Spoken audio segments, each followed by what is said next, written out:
तुमने जंगली जानवरों को लोगों पर हमला करते तो देखा होगा, लेकिन हमारी आज की कहानी में इसका एकदम उल्टा है। कहानी की शुरुआत होती है एक जू से, जहाँ कुछ शिकारियों ने घुसकर एक शेर का बच्चा चुरा लिया। उस बच्चे को पिंजरे में कैद करके एक हवाई जहाज में ले जाया जा रहा था। इसके बाद हम एक 25 साल की लड़की एल्मा को देखते हैं, जो पियानिस्ट बनना चाहती है। उसे जानवर भी बहुत पसंद थे। एक दिन वो एक आइलैंड पर घूमने जा रही थी। असल में ये आइलैंड उसके दादा का था। उसके दादा ने उसे कई साल पहले गोद लिया था और अब उनकी मौत के बाद ये आइलैंड एल्मा को विरासत में मिला है। आइलैंड पर अंकल जो ने उसका स्वागत किया। वहाँ पर एक बहुत सुंदर सा घर था। उसने फैसला किया कि वो आज की रात इसी आइलैंड पर गुजारेगी। रात के समय अपने दादा की वीडियोस देखकर एल्मा का दिल भर आया। एक वीडियो में उसके दादा ने बताया कि स्नो नाम की एक मादा भेड़िया कुछ साल पहले न जाने कहां से इस आइलैंड पर आ गई थी और समय के साथ उन दोनों में गहरी दोस्ती हो गई। दादा ने एल्मा से कहा कि वो भी स्नो को ढूंढकर उससे दोस्ती कर ले। उस रात शेर के बच्चे वाला प्लेन बेहद खराब मौसम की वजह से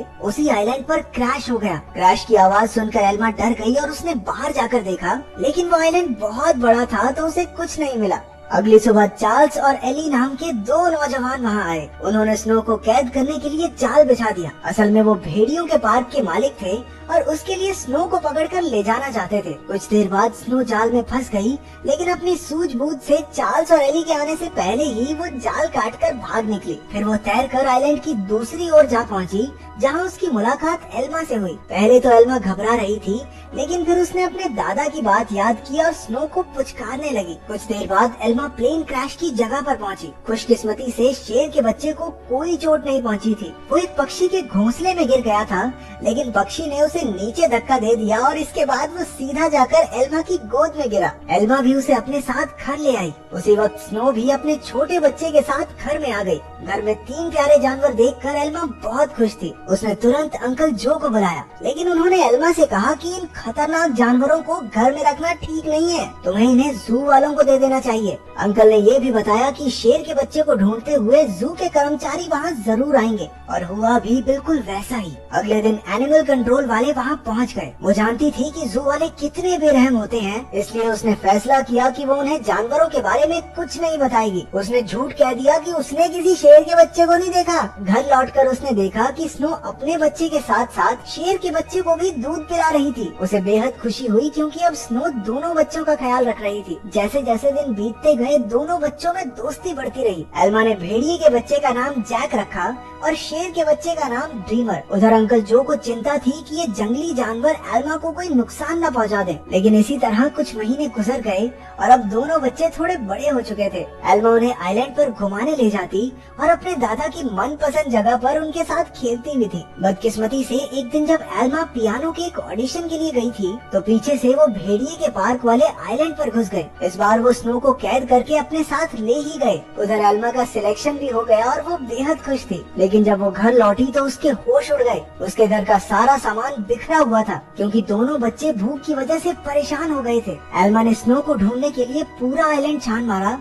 लेकिन स्नो तो वहाँ थी ही नहीं। अब उसे ही बच्चों का पेट भरना था, इसलिए उसे ना चाहते हुए भी अपनी पियानिस्ट की नौकरी छोड़नी पड़ी। एक दिन अंकल जो फिर से वहाँ आए और खूंखार जानवरों को अब तक वहाँ देखकर गुस्से से भर गए। उसने एल्मा से उसी वक्त जानवरों को जू में भेजने को कहा, लेकिन एल्मा ने उन्हें समझाया कि उसके दादा की यही इच्छा थी कि वो जानवरों के साथ रहे, और फिर जू में न जाने इन मासूमों पर कितने अत्याचार होंगे। आखिरकार अंकल जो भी मान गए और एल्मा को गले से लगा लिया। अब उनका सारा समय जानवरों को खाना खिलाने और उनका पूरा ध्यान रखने में जाता था। एल्मा को जैक और ड्रीमर से बहुत प्यार था और बदले में जानवर भी उस पर जान छिड़कते थे। देखते ही देखते 1 साल गुजर गया और अब दोनों जानवर बड़े हो गए थे। अंकल जो शहर से उनके लिए मांस लाया करते थे, लेकिन उनके पास जाने में उन्हें डर लगता था। उन्होंने फिर से एल्मा को समझाया कि इनके साथ रहना खतरे से खाली नहीं है, लेकिन एल्मा किसी कीमत पर उन्हें छोड़ने को तैयार ही नहीं थी। एक दिन एक माँ बेटी कश्ती में आइलैंड के नजदीक आए। उन्हें देखकर जैक उनके पास जाने लगा। जैसे ही एल्मा ने ये सब देखा, वो जैक को रोकने के लिए भागी, लेकिन वो एक पत्थर से टकराकर नीचे गिर गई और उसके सर में चोट लगने की वजह से वो उसी वक्त बेहोश भी हो गई। वो माँ बेटी ये सब नहीं देख पाई और वापस कश्ती में चली गई। कुछ ही देर में जैक और ड्रीमर एल्मा के पास आए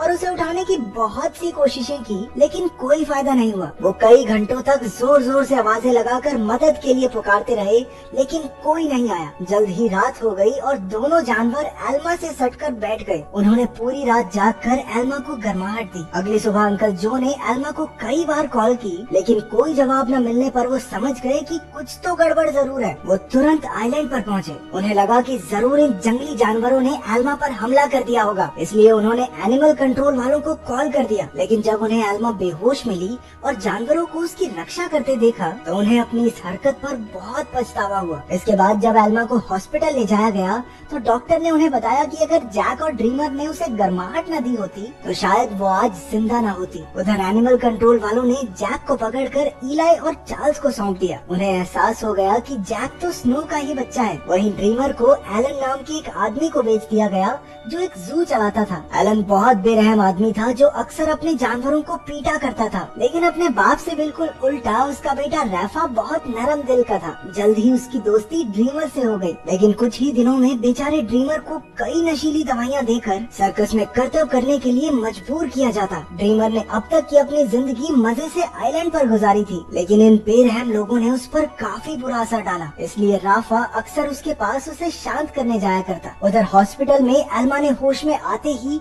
जैक और ड्रीमर के बारे में पूछा। अंकल जो ने भारी दिल के साथ उसे सब सच बता दिया। जैसे ही एल्मा हॉस्पिटल से बाहर आई वो सीधा एनिमल कंट्रोल के दफ्तर में पहुंची। उसे पता चला कि जैक को तो भेड़ियों के पार्क में भेज दिया है और ड्रीमर को उन्होंने एक सर्कस ग्रुप को दे दिया था। ये सुनते ही वो गुस्से से भर गई और ऑफिसर पर चिल्लाने लगी, लेकिन अंकल जो ने उसे शांत किया। कुछ समय बाद एल्मा ने एली को फोन करके जैक के बारे में पूछा। एली ने बताया कि जैक बहुत खुश है और यहाँ उसके कुछ दोस्त भी बन गए हैं। इससे एल्मा को थोड़ी तसल्ली मिली, लेकिन अब भी वो ड्रीमर के लिए बहुत परेशान थी। अगले कुछ हफ्तों तक वो शहर की हर एक सर्कस में गई और सबसे ड्रीमर के बारे में पूछताछ की, लेकिन कुछ हाथ नहीं लगा। उधर ड्रीमर की वजह से एलन की मोटी कमाई होने लगी थी। ड्रीमर जल्द ही स्टार लायन के नाम से मशहूर हो गया। एक दिन ड्रीमर का सर्कस ग्रुप भेड़ियों के पार्क के पास से गुजर रहा था और जैक ने तुरंत अपने बचपन के दोस्त को पहचान लिया। जैक अपनी सूझबूझ से पिंजरे से बाहर निकल गया। एली ने जब ये देखा तो वो समझ गया कि जैक बेहद समझदार है और वो जरूर कुछ न कुछ ढूंढ रहा है। जल्द ही जैक उस तक पहुंच गया जिसे वो ढूंढ रहा था। उसने बड़ी चालाकी से ड्रीमर को भी पिंजरे से छुड़ा लिया। इतने महीनों के बाद एक दूसरे से मिलने पर दोनों जमकर खेले। जब एलन को ड्रीमर के भागने का पता चला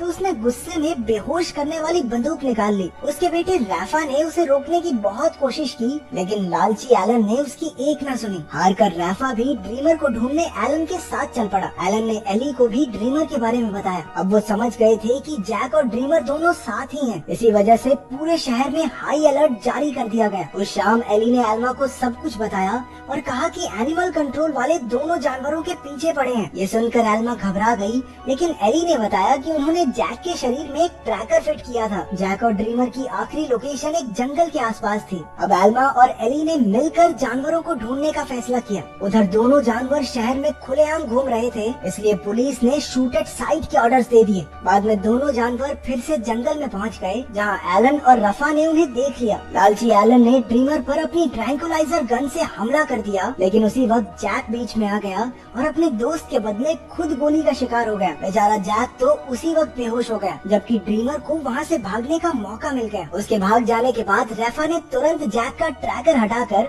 उसे एक दवाई दे दी, जिससे बेहोशी की गोली का असर खत्म हो जाए। कुछ देर बाद बाप बेटा एक बार में पहुंचे और एली और एल्मा भी एक ट्रैकर के जरिए उन तक पहुंच गए। एलन ने उनसे कहा कि उसके पास कोई ट्रैकर वगैरह नहीं है और उन्हें बाहर भेज दिया, लेकिन समझदार रैफा ने बाथरूम का बहाना बनाकर एली और एल्मा को सब सच बता दिया। वो उन्हें जंगल में ले गया, जहां आखिरकार उन्हें ड्रीमर मिल गया। इसके बाद ड्रीमर उन्हें एक झोपड़ी में ले गया, जहां जैक आराम कर रहा था। खुशकिस्मती से उसे सही टाइम पर होश आ गया था, लेकिन तभी उन्हें पुलिस के आने का शक हुआ तो एल्मा ने दोनों जानवरों को खुफिया रास्ते से भगा दिया। अब आइलैंड तक पहुंचने के लिए उन्हें सिर्फ एक नदी पार करनी थी। पुलिस से बचने का एक यही रास्ता था, लेकिन वहाँ कोई कश्ती नहीं थी, इसलिए सबको तैर कर ही जाना होगा। जैक तो उसी वक्त फुर्ती से नदी में तैरने लगा, लेकिन ड्रीमर पानी से डरता था। एल्मा ने उसे हिम्मत देने की बहुत कोशिश की, लेकिन ड्रीमर वापस जंगल की ओर मुड़ गया। जैसे ही जैक और एल्मा एल्मा तैर रहे थे उन्हें बंदूक चलने की आवाज सुनाई दी। इसका मतलब ये था कि ड्रीमर अब इस दुनिया में नहीं रहा। आइलैंड पर पहुंचकर एल्मा फूट फूट कर रोने लगी, लेकिन ड्रीमर अचानक उसके सामने आ गया। असल में वो जंगल में पुलिस वालों को भटकाने के लिए गया था। उसे जिंदा देखकर सभी खुशी से झूम उठे। आखिर एल्मा ने जैक और ड्रीमर के लौटने की खुशी में पार्टी में पियानो बजाया। अब उनका परिवार पूरा हो गया था। अंत में एल्मा ने सबको अपने प्यारे जानवरों की कहानी बताई,